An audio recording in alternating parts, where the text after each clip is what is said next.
প্রিয় শিক্ষার্থীবৃন্দ, Martin Luther কলেজের বাংলা প্রথম পত্রের অনলাইন ক্লাসে তোমাদের স্বাগত জানাই। আমরা আশা করছি ঈদের বন্ধে তোমরা বাসায় নিয়মিত পড়াশোনা করেছ। আমাদের অনলাইনে বাংলা প্রথম পত্রের যে ক্লাসগুলো দেওয়া হয়েছে সেই ক্লাসগুলো তোমরা নিয়মিত অনুশীলন করছো। যেহেতু 2022 সালের পরীক্ষার্থী তোমরা, তোমাদের জন্য অ্যাসাইনমেন্ট এবং এই সিলেবাস সম্পন্ন করবা, সংক্ষিপ্ত যে সিলেবাস সেটি তোমাদের অবশ্যই সম্পন্ন করতে হবে। এই কারণেই আমরা যে ক্লাসগুলো আপলোড করছি, নিয়মিত দিচ্ছি, এই ক্লাসগুলো তোমরা নিয়মিত অনুসরণ করবে। প্রীতি ম্যাডাম এবং আমরা দুজন, প্রীতি ম্যাডাম তোমাদের বাংলা দ্বিতীয় পত্র পড়াবেন, আমি বাংলা প্রথম পত্রের যে টেক্সটগুলো, অধ্যায়গুলো বাকি আছে সেগুলো আমি আলোচনা করব। আমি বাংলা প্রথম পত্রের সিলেবাস শেষ করব। আমরা যেটুকু দেখেছি তোর মধ্যে যেগুলো পড়িয়েছি, আমাদের সিলেবাসের প্রথম পত্রের যে সিলেবাস তার অধিকাংশই সম্পন্ন হয়েছে। তারপরেও যে অধ্যায়গুলো এখনো বাকি আছে বা যে অধ্যায়গুলো আমরা মনে করি যে আরেকটু রিভিশন দরকার, সেগুলো আমরা করব। আমি আজকে তোমাদের আবু জাফর ওবায়দুল্লাহর আমি কিংবদন্তির কথা বলছি, এই কবিতাটি পড়াবো। কবি আবু জাফর ওবায়দুল্লাহ বাংলা সাহিত্যে একজন অন্যতম খ্যাতিমান কবি, যিনি আমাদের ইতিহাসের গৌরব উজ্জ্বল যে অধ্যায় ভাষা আন্দোলন এবং মুক্তিযুদ্ধ, এই ভাষা আন্দোলন এবং মুক্তিযুদ্ধকে তিনি তার সাহিত্যের প্রধান বিষয়বস্তু করেছিলেন। তার লেখনী, তার লেখালেখির বিষয়বস্তু করেছিলেন এবং তিনি 21-এর উপর কবিতা লিখেছিলেন, কোনো এক মাকে, বিখ্যাত একটি কবিতা। এছাড়াও তিনি বাংলাদেশের মুক্তিযুদ্ধ নিয়ে লেখালেখি করেছেন এবং তিনি 21-এ পদক পেয়েছেন। তারপর বাংলা একাডেমি পুরস্কারও তিনি পেয়েছিলেন। তো এই লেখকের, এই কবির আমি কিংবদন্তির কথা বলছি, একটি বিখ্যাত কবিতা এবং দীর্ঘ একটি কবিতা। সেই কবিতাটির অংশ বিশেষ তোমাদেরকে দেওয়া হচ্ছে, উচ্চ মাধ্যমিকে পাঠ্যসূচিতে তালিকায় অন্তর্ভুক্ত করা হয়েছে। আমি কিংবদন্তির কথা বলছি। এই কবিতায় যে শিক্ষণ ফল বা আমরা কোন বিষয়গুলো খেয়াল করব পাঠ করতে গিয়ে, সেটি আমরা একটু আলোচনা করি। যে এই কবিতায় বাংলাদেশের ইতিহাস, ঐতিহ্য, বাঙালির অতীত ইতিহাস, ঐতিহ্য এবং সংগ্রামের ইতিহাস, লড়াই করে বিদেশি শক্তি, দেশীয় শাসক গোষ্ঠী, জমিদারদের বিরুদ্ধে লড়াই করে টিকে থাকবার ইতিহাস, সংগ্রাম করে টিকে থাকবার ইতিহাস, রক্তাক্ত এক ইতিহাস, গৌরবময় এক ইতিহাস। সেই ইতিহাসের এক ধরনের যেন পুনর্জাগরণ ঘটেছে তার এই কবিতায়। যে শাসক গোষ্ঠী যারা বাঙালিদের কৃষি নির্ভর এই বাংলাদেশ, কৃষি যাদের অধিকাংশ জীবন জীবিকার উৎস, সেই মানুষগুলো ফসল ফলাতো, শস্য চাষ করত, জমি চাষ করত এবং এই কৃষিজ সভ্যতার মানুষগুলো প্রাগৈতিহাসিক কাল থেকেই নানা মাত্রিক শোষণ বঞ্চনার শিকার হয়েছে। কখনো বিদেশি শক্তি, বিদেশি শাসক, কখনো দেশীয় রাজা, সামন্ত প্রভু, জমিদার, দেশীয় শাসন, বিদেশি শোষণ, সর্বাত্মক শোষণের জর্জরিত হয়েছে আমাদের এই পূর্বপুরুষেরা। এই কারণে কবিতার শুরুতে কবি বলবার চেষ্টা করেছেন যে আমি আমার পূর্বপুরুষের কথা বলছি, তার করতলে পলিমাটির সৌরভ ছিল, তার পিঠে রক্ত জবার মতো ক্ষত ছিল। এইখানেই শাসক গোষ্ঠীর শোষণ, নিপীড়ন, অত্যাচার, নির্যাতনের যে স্মারক, যে চিহ্ন, সেটি আমরা খুঁজে পাই। অর্থাৎ বিভিন্ন সেই প্রাচীন কাল থেকে বিদেশি শাসক শোষক অথবা দেশীয় শাসক শোষক, জমিদার, রাজা, সামন্ত প্রভু, তারা নির্বিচারে এই সাধারণ মানুষকে, এই কৃষিজীবী সাধারণ কৃষক বা শ্রমজীবী মানুষকে, সাধারণ মানুষকে যে তারা অনেক অত্যাচার করেছিল, নির্যাতন করেছিল, শোষণ করেছিল, যে আঘাত করা হয়েছে, পিঠে আঘাত করা হয়েছে, অর্থাৎ সেই কাপুরুষেরা সম্মুখ থেকে, সামনে থেকে তাদেরকে আক্রমণ করবার সাহস পায়নি। তাদের হয়তোবা এই মানুষগুলোকে বন্দি করে বেঁধে তারপর কাপুরুষের মতো পিছন থেকে তাদের আঘাত করা হয়েছিল, পিঠে আঘাত করা হয়েছিল। এই আঘাতের ক্ষতচিহ্ন আমার পূর্বপুরুষেরা বয়ে বেরিয়েছেন। তার উত্তরাধিকার হিসেবে আমরা সেই পূর্বপুরুষদের লড়াই করে, সংগ্রাম করে টিকে থাকবার যে ইতিহাস, সেই পলিমাটির সৌরভ ছিল, ফসল ফলানোর যে ইতিহাস, কৃষিজীবী সভ্যতার যে ধারাবাহিক ক্রম ইতিহাসের আমরা উত্তরসূরি, সেই বিষয়ে কবি আমাদের সতর্ক করবার, ইতিহাস সচেতন করবার চেষ্টা করেছেন। আমাদেরকে সেই লড়াইয়ের সংগ্রামে উজ্জীবিত হওয়ার চেষ্টা করেছেন। আমার পূর্বপুরুষের ইতিহাস সংগ্রামের ইতিহাস, আমার পূর্বপুরুষের ইতিহাস লড়াই করে টিকে থাকবার ইতিহাস, আমার পূর্বপুরুষের ইতিহাস একেবারে কৃষি নির্ভর একটা সভ্যতার উর্বর পলিমাটির বদ্বীপ এই বাংলার কৃষিজীবী মানুষের সংগ্রাম করে, লড়াই করে, ফসল ফলিয়ে টিকে থাকবার ইতিহাস। সুতরাং এই মানুষকে বিভিন্ন সময়, এই কৃষিজীবী কৃষি সভ্যতার মানুষগুলোকে বিভিন্ন সময় বিভিন্ন বাইরের শক্তি, বিদেশি শাসক শোষক, তারা যেরকম তাদের আক্রমণের, তাদের শোষণের লক্ষ্যবস্তু করেছিলেন, ঠিক একই রকম ভাবে দেশীয় শাসক যারা, শোষক যারা, জমিদার যারা, তারাও, সামন্ত প্রভু যারা, তারাও বিভিন্ন সময় তাদের শোষণ, নির্যাতন, নিপীড়নের জাতাকল এই মানুষগুলোর উপর বসিয়েছিলেন।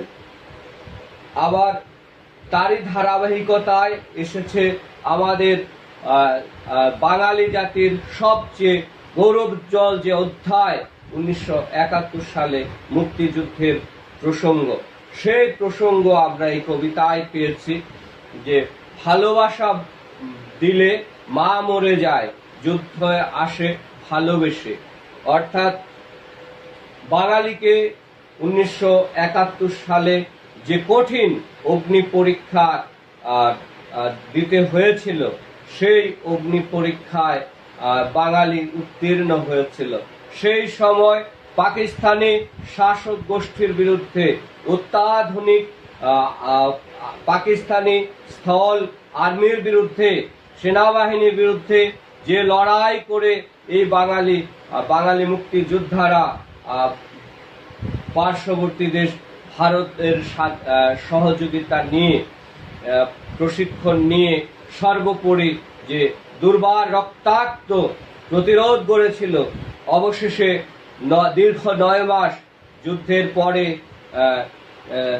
রক্তক্ষয়ী যুদ্ধের পরে লক্ষ লক্ষ মানুষের আত্মদানের বিনিময়ে, জীবন দানের বিনিময়ে এই বাংলাদেশ স্বাধীন হয়েছিল। সেই ইঙ্গিত, সেই যুদ্ধের ঘটনাও আমরা এই কবিতায় পাই। তো আমরা কাব্য পাঠে যাই, কবিতা পাঠে যাই। আমি আমার পূর্বপুরুষের কথা বলছি, তার করতলে পলি মাটির সৌরভ ছিল, তার পিঠে রক্ত জবার মতো ক্ষত ছিল। কিংবদন্তি, আমি কিংবদন্তির কথা বলছি। কিংবদন্তি শব্দটি একটু বিশ্লেষণ করে নেওয়া প্রয়োজন কবিতায়। কিংবদন্তি হচ্ছে জনশ্রুতি, কোনো বিশেষ অঞ্চল, দেশ, স্থান সম্পর্কে কোনো লোকমুখে, লোক পরম্পরায়, মানুষের মুখে মুখে প্রচলিত কোনো কাহিনী, লোককাহিনী, সেটি কিংবদন্তি হিসেবে বিবেচনা করা হয়। তো কবি যে কিংবদন্তির কথা বলছেন, সেই কিংবদন্তি, সেই জনশ্রুতি, জনকাহিনী, লোককাহিনী হচ্ছে আমাদের পূর্বপুরুষের লোককাহিনী, আমাদের বাংলাদেশের লোককাহিনী, বাংলাদেশের ইতিহাস ঐতিহ্যকে ঘিরে সেই লোককাহিনী। আর কবি অনেকটা গল্প বলার ঢঙে আমাদের সেই ইতিহাসটা বলে যাচ্ছেন কবিতায়। আমি আমার পূর্বপুরুষের কথা বলছি, তার করতলে পলি মাটির সৌরভ ছিল, তার পিঠে রক্ত জবার মতো ক্ষত ছিল। তো তিনি অতিক্রান্ত পাহাড়ের কথা বলতেন, তিনি অরণ্য এবং সাপদের কথা বলতেন, পতিত জমি আবাদের কথা বলতেন, তিনি কবি এবং কবিতার কথা বলতেন। তাহলে কেমন ছিলেন আমাদের পূর্বপুরুষেরা? আমাদের পূর্বপুরুষেরা কৃষি কাজ করতেন, কৃষি সভ্যতাকে বুকে ধারণ করেছিলেন, চেতনায় ধারণ করেছিলেন, এবং তাদের হাতে, তারা তাদের সেই করতলে পলি মাটির সৌরভ লেগেছিল, তারা চাষবাস করতেন, ফসল ফলাতেন। সুতরাং সেই পলি মাটি তাদের হাতের মধ্যে, মুঠোর মধ্যে লেগেছিল। এবং তার বিপরীতে আরো একটা রক্তাক্ত ইতিহাস ছিল, যে দেশীয় শাসক অথবা বিদেশি শোষকেরা তাদেরকে নানা সময় নানা মাত্রিক শোষণ, নির্যাতন, অত্যাচার চালিয়েছিল, আর তাদের পিঠে তারা আঘাত করেছিল। সেই আঘাতের ক্ষত চিহ্ন আমাদের পূর্বপুরুষেরা বয়ে বেরিয়েছেন। তিনি অতিক্রান্ত পাহাড়ের কথা বলতেন, অরণ্য এবং সাপদের কথা বলতেন, পতিত জমি আবাদের কথা বলতেন, তিনি কবি এবং কবিতার কথা বলতেন। কেমন ছিল আমাদের পূর্বপুরুষদের সেই কৃষিকাজের প্রারম্ভিক পর্যায়, সূচনা লগ্ন? অর্থাৎ প্রথম দিকে তারা যেখানে বসবাস করতেন সেটি হিংস্র মাংসাশী প্রাণী দিয়ে পরিপূর্ণ ছিল। তারা শক্ত পতিত মাটি, অনুর্বর মাটি, সেই মাটিতে তারা প্রথম কৃষিকাজের সূচনা করেছিলেন। এই কারণে তাদের প্রচুর পরিমাণে কঠোর পরিশ্রম করে তাদের সেই ফসল ফলাতে হচ্ছে। পৃথিবী প্রথম দিকে তাদের জন্য সমতল ভূমি, পৃথিবীর ভূপৃষ্ঠ কৃষিকাজের উপযোগী ছিল না, অনুপযোগী ছিল, অনেক বালুকাময়, অনুর্বর। এই ভূমিকে তারা কঠোর পরিশ্রমে তারা ফসল ফলিয়েছিলেন এই ভূমির মধ্যে, এই জমিতে। এই কারণে তাদের সেই যাত্রাটা এটি সহজ ছিল না। অনেক পরে ধারাবাহিকভাবে ফসল ফলানোর পরে সেই জমি উর্বর হয়েছে। সেই উর্বর জমিতে তারা পরবর্তী সময়ে কিছুটা অনায়াসে স্বল্প পরিশ্রমে তারা ফসল ফলাতে সক্ষম হয়েছিলেন। আমাদের পূর্বপুরুষেরা কবি এবং কবিতার কথা বলতেন। এই কবি এবং কবিতা, এই কবিতার প্রধান আলোচ্য বিষয়। জিহ্বায় উচ্চারিত প্রতিটি সত্য শব্দ কবিতা, বর্ষিত জমির প্রতিটি শস্য দানা কবিতা। কবিরা ত্রিকালদর্শী, তারা অতীত, বর্তমান, ভবিষ্যৎ সবকিছুই যেন দেখতে পান। এই কারণেই তাদেরকে এই অভিধা দেওয়া হয়, এই বিশেষণে অভিহিত করা হয়। কবিদের জিহ্বায় উচ্চারিত প্রতিটি সত্য শব্দই হচ্ছে কবিতা। আর কৃষকের কবিতা হচ্ছে তার ফসল, তার শস্য দানা। সুতরাং কৃষকও এক ধরনের কবি, শিল্পী, তার শস্য দানাই হচ্ছে তার কবিতা। যে কবিতা শুনতে জানে না সে ঝড়ের আর্তনাদ শুনবে, যে কবিতা শুনতে জানে না সে দিগন্তের অধিকার থেকে বঞ্চিত হবে। কবিতাকে এখানে মহিমান্বিত করা হয়েছে, গৌরব উজ্জ্বল বিশেষণ দেওয়া হয়েছে, অভিধা দেওয়া হয়েছে এবং বলা হয়েছে যে কবিতা হচ্ছে মুক্ত জীবনের প্রতীক, মুক্তির প্রতীক, আলোর প্রতীক, আলোর উৎস। মুক্ত জীবনের পরাধীনতাকে পরাজিত করে, পরাস্ত করে মুক্ত জীবনের, স্বাধীন জীবনের প্রতীক হচ্ছে কবিতা। সুতরাং যে কবিতা শুনতে জানে না সে ঝড়ের আর্তনাদ শুনবে, অর্থাৎ পরাধীনতা তাকে তিলে তিলে গ্রাস করবে। যে কবিতা শুনতে জানে না সে দিগন্তের অধিকার থেকে বঞ্চিত হবে। মুক্ত যে দিগন্ত, আকাশ দেখার যে স্বাধীনতা, সেই মুক্তি, মুক্ত জীবনের যে আনন্দ, সেই মুক্তি থেকে, আনন্দ থেকে সে বঞ্চিত হবে। যে কবিতা শুনতে জানে না সে আজন্ম কৃতদাস থেকে যাবে। অর্থাৎ কবিতা হচ্ছে মুক্তির প্রতীক, লড়াইয়ের, বিপ্লবের, অনুপ্রেরণার প্রতীক হচ্ছে কবিতা। সুতরাং যে কবিতা শুনতে জানে না, শোনে না, সে কখনোই পরাধীনতার বিরুদ্ধে লড়াইতে, যুদ্ধে সামিল হতে পারবে না। সুতরাং সে আজীবনই কৃতদাস থেকে যাবে। আমি উচ্চারিত সত্যের মতো স্বপ্নের কথা বলছি, উনুনের আগুনে আলোকিত একটি উজ্জ্বল জানালার কথা বলছি। উচ্চারিত সত্য হচ্ছে স্বপ্নের কথা। মানুষ স্বপ্ন দেখে মুক্ত জীবনের, মানুষ স্বপ্ন দেখে সচ্ছল জীবনের, মানুষ স্বপ্ন দেখে সুখী সমৃদ্ধ জীবনের। সুতরাং এই সুখী সমৃদ্ধ সচ্ছল মুক্ত জীবনের যদি আমরা পেতে চাই, তাহলে আমাদের কবিতার আলোকে, কবিতার অনুপ্রেরণায়, কবিতা কাব্য পাঠের মধ্য দিয়ে নিজের মধ্যে সেই লড়াইয়ের জন্য রসদ সঞ্চয় করতে হবে। সেই অনুপ্রেরণাকে, লড়াই করবার সেই অনুপ্রেরণাকে হৃদয়ের মধ্যে ধারণ করতে হবে।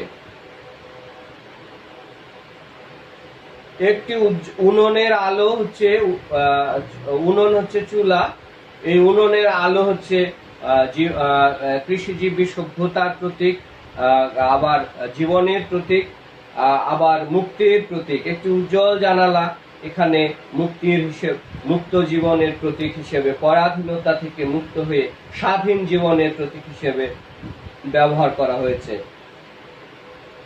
আমি আমার মায়ের কথা বলছি, তিনি বলতেন প্রবহমান নদী যে সাঁতার জানে না তাকেও ভাসিয়ে রাখে। এইখানে কবি যেন যে গল্প আমাদের বলে চলেছেন, যে কাহিনী, এই ইতিহাস আমাদের বলে চলেছেন ক্রমান্বয়ে, মায়ের অনুষঙ্গ যখন এসেছে, মায়ের প্রসঙ্গ যখন এসেছে, কবি বলছেন আমি আমার মায়ের কথা বলছি, তিনি বলতেন প্রবহমান নদী যে সাঁতার জানে না তাকেও ভাসিয়ে রাখে। অর্থাৎ যে নদীর মধ্যে স্রোত আছে, যে নদী গতিশীল, প্রাণবন্ত, যে নদী মারা যায়নি, যার জলের প্রবাহ, জলের ধারা খরস্রোতা, সেই নদী ধারা প্রবহমান, সেই নদী যে সাঁতার জানে না তাকেও ভাসিয়ে রাখে।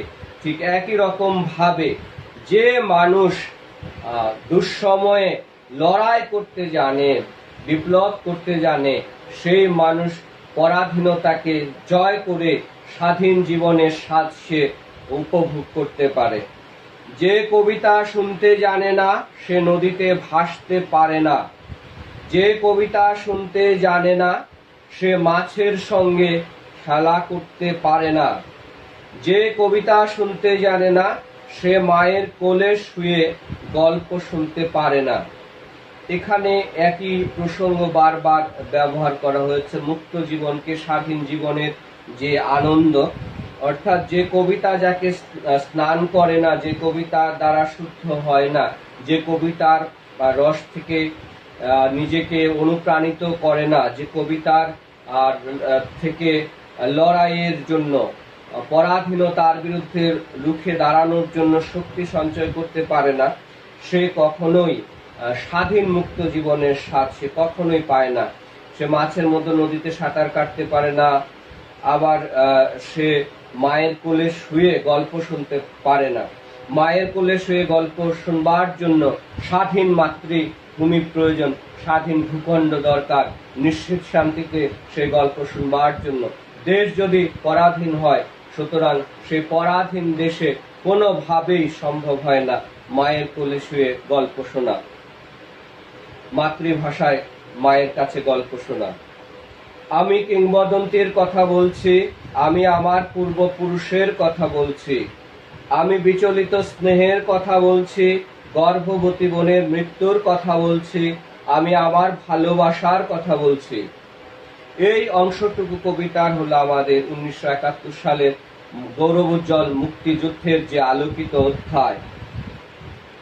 আমাদের দেশে সে 1947-এর দেশ বিভাগের মধ্য দিয়ে যে পাকিস্তান প্রতিষ্ঠিত হয়েছিল, সেই পাকিস্তান কিন্তু দীর্ঘস্থায়ী হতে পারেনি।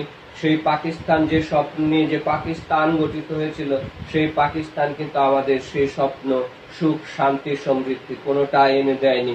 সেই পাকিস্তানি শাসক শোষকদের দীর্ঘ 25 বছরের শোষণের অবসানের জন্য 1971 সালের 26শে মার্চ যে স্বাধীনতা যুদ্ধ শুরু হয়েছিল, সেই স্বাধীনতা যুদ্ধে আমাদের প্রিয় মানুষেরা, আমাদের প্রিয় আত্মীয় স্বজন যারা মুক্তিযুদ্ধে গিয়েছিলেন, যারা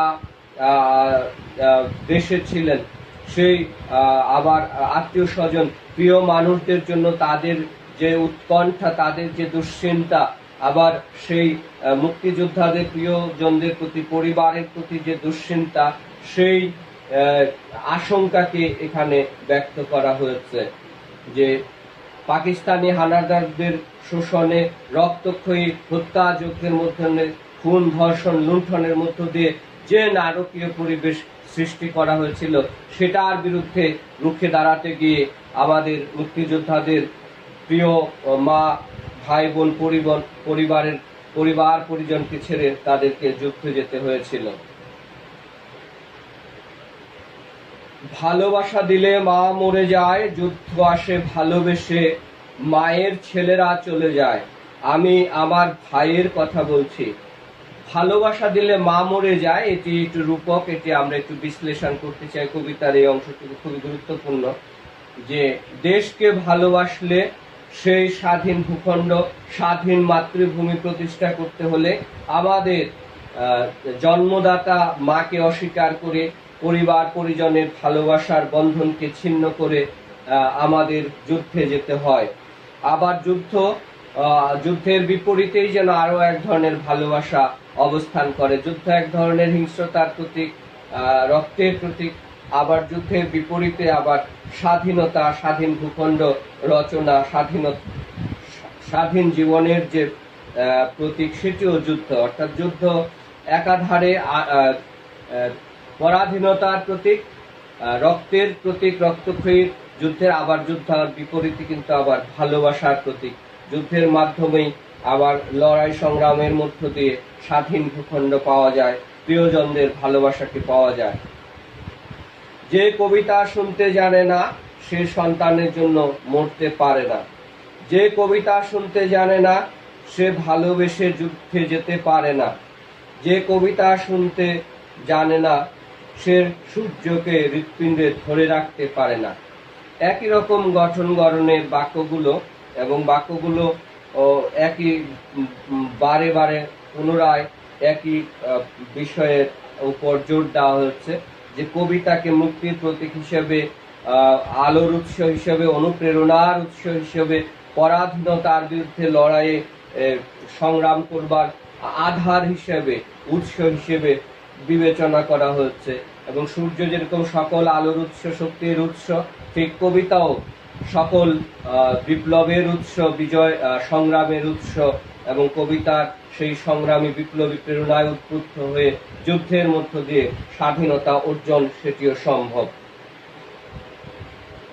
আমি কিংবদন্তির কথা বলছি, আমি আমার পূর্বপুরুষের কথা বলছি, তার পিঠে রক্ত জবার মতো ক্ষত ছিল, কারণ তিনি কৃতদাস ছিলেন। এবার আসি আমাদের পূর্বপুরুষ তাহলে কেমন ছিলেন। আমার পূর্বপুরুষেরা কৃতদাস হিসেবে রাজা জমিদারদের বাড়িতে যে নিষ্ঠুর জীবন যাপন করেছিলেন, তাদের উপর যে দুঃসহ অত্যাচার নির্যাতন করা হয়েছিল, সেই কারণে তাদের সেই শোষণ নির্যাতন নিপীড়নের জীবনে এই কাপুরুষেরা শাসকরা আমাদের পুরুষদেরকে অনেক অত্যাচার নির্যাতন করেছে। সুতরাং সেই মানুষগুলো লড়াই করে, কষ্ট করে, পরিশ্রম করে এই কৃষিজীবী যে সভ্যতা পরবর্তী সময় সেটি তারা নির্মাণ করেছিলেন। যে কর্ষণ করে শস্যের সম্ভার তাকে সমৃদ্ধ করবে, যে মৎস্য লালন করে প্রবহমান নদী তাকে পুরস্কৃত করবে। যে কর্ষণ করে, যে জমি চাষ করে, সেই আসলে ফসল ফলাতে সক্ষম হয়। সুতরাং তার গোলা, তার ফসলের ভান্ডার সব সময় সমৃদ্ধ থাকবে। যে মৎস্য পালন করে, লালন করে প্রবহমান নদী অথবা অন্যান্য জলাশয়, অবশ্যই তাকে তার সেই পুরস্কার তাকে দেবে। যে গাভীর পরিচর্যা করে জননীর আশীর্বাদ তাকে দীর্ঘায়ু করবে। যে গাভী লালন পালন করে অবশ্যই সে দুগ্ধ লাভ করবে, সে তার প্রতিফল সুফল সে ভোগ করবে। আবার একইভাবে যে জননীর সেবা করবে, যে জননী জন্মভূমির জন্য লড়াই করবে, আন্দোলন করবে, বিপ্লব করবে, তাকে স্বাধীন করবে, সুতরাং সেই জন্মভূমির সুফল সে অবশ্যই ভোগ করবে। যে লৌহ খণ্ডকে প্রজ্বলিত করে ইস্পাতের তরবারি তাকে সশস্ত্র করবে। এখানে যোদ্ধাদের কথা বলা হয়েছে। যারা তরবারি নিয়ে যুদ্ধ করতে চায়, সেই তরবারিকে তৈরি করবার জন্য আগে লৌহ খণ্ডকে আগুনে প্রজ্বলিত করে তাকে একটা নির্দিষ্ট আকার দিয়ে সেই কামার বা এই অস্ত্র তরবারি নির্মাতা সেটিকে তৈরি করবার আগে তাকে লোহায় তাকে গলিয়ে নিতে হবে, নির্দিষ্ট একটা আকার তাকে দিতে হবে। দীর্ঘদেহ পুত্রগণ, আমি তোমাদের বলছি, আমি আমার মায়ের কথা বলছি, বোনের মৃত্যুর কথা বলছি, ভাইয়ের যুদ্ধের কথা বলছি, আমি আমার ভালোবাসার কথা বলছি।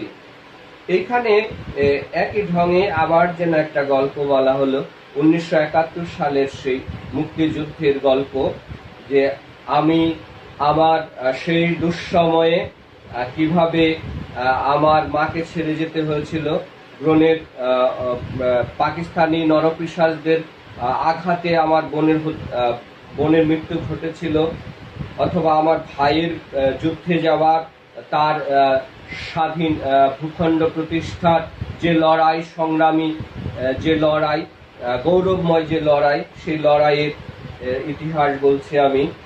আমি আমার ভালোবাসার কথা বলছি, আমি আমার মাতৃভূমির প্রতি ভালোবাসার কথা বলছি, আমি আমার মায়ের প্রতি যে অঙ্গীকার, আমার মাতৃভূমি এবং মাকে রক্ষা করা, তার মর্যাদা রক্ষা করা, সেই ভালোবাসার কথা বলছি।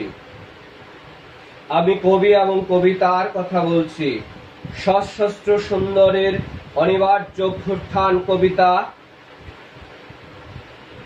সুপুরুষ কণ্ঠ, ভালোবাসার সুকণ্ঠ সঙ্গীত কবিতা।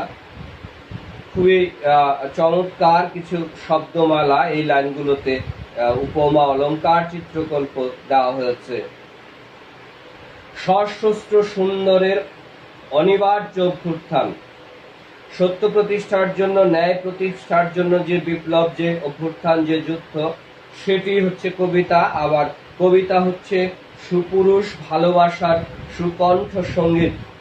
সুপুরুষ যখন ভালোবাসার সঙ্গীত রচনা করে, ভালোবাসার গান গায়, সেই ভালোবাসার গানই হচ্ছে কবিতা। জিহ্বায় উচ্চারিত প্রতিটি মুক্ত শব্দ কবিতা, রক্ত জবার মতো প্রতিরোধের উচ্চারণ কবিতা। আমরা কি তার মতো কবিতার কথা বলতে পারবো? আমরা কি তার মতো স্বাধীনতার কথা বলতে পারবো? কবিদের জিহ্বায় উচ্চারিত প্রতিটি শব্দ মুক্ত শব্দই হচ্ছে কবিতা। আবার রক্ত জবার মতো রক্তক্ষয়ী যুদ্ধের মধ্য দিয়ে দেশ স্বাধীন করবার চেতনা, স্বাধীন করবার আরেক নামই হচ্ছে কবিতা। এবার একটা শেষ জিজ্ঞাসা দিয়ে কবিতাটি শেষ হচ্ছে। আপাত যে অংশটুকু আমরা পড়ছি সেটুকু অংশ শেষ হচ্ছে যে আমরা আমাদের পূর্বপুরুষেরা লড়াই করে যেভাবে লড়াই করেছিলেন, স্বাধীন ভূখণ্ড প্রতিষ্ঠা করেছিলেন, আমাদের লাখো শহীদের, আমাদের মুক্তিযোদ্ধারা যেভাবে স্বাধীন ভূখণ্ড, স্বাধীন মাতৃভাষা প্রতিষ্ঠা করেছিলেন, অকুতভয়ে লড়াইয়ের মধ্য দিয়ে, জীবন দানের মধ্য দিয়ে, আত্মদানের মধ্য দিয়ে, জীবন উৎসর্গ করবার মধ্য দিয়ে আমরা কি তাদের মতো সেরকম দুঃসাহসিক কোনো ভূমিকা নিতে পারবো? দেশের দুর্দিনে আমরা কি তাদের মতো লড়াইয়ে, বিপ্লবে অগ্রসর হতে পারবো? এরকম একটা বড় রকমের জিজ্ঞাসা সূচক চিহ্ন দিয়ে, প্রশ্নবোধক চিহ্ন দিয়ে কবিতাটি শেষ হয়েছে, এই অংশটুকু শেষ হয়েছে। তোমরা এই কবিতার শব্দার্থ টিকা পাঠ্য বই থেকে পড়বে খুব ভালো মতো, কবিতাটি অনুধাবন করবার চেষ্টা করবে। পাশাপাশি আমার এই ক্লাসের আলোচনার সাথে তোমাদের সেই অধীত জ্ঞান, পঠিত জ্ঞানকে মিলিয়ে নিবে। তোমরা ভালো মতো পড়াশোনা করবে এবং সৃজনশীল প্রশ্ন অন্যান্য বিষয়ের জন্য তোমরা যাতে উত্তর লিখতে সক্ষম হও, এই সেভাবে তোমরা নিজেদেরকে তৈরি করবে। তোমাদের সকলকে আবারও অসংখ্য ধন্যবাদ জানিয়ে, শুভেচ্ছা জানিয়ে আজকের ক্লাস এখানে শেষ করছি।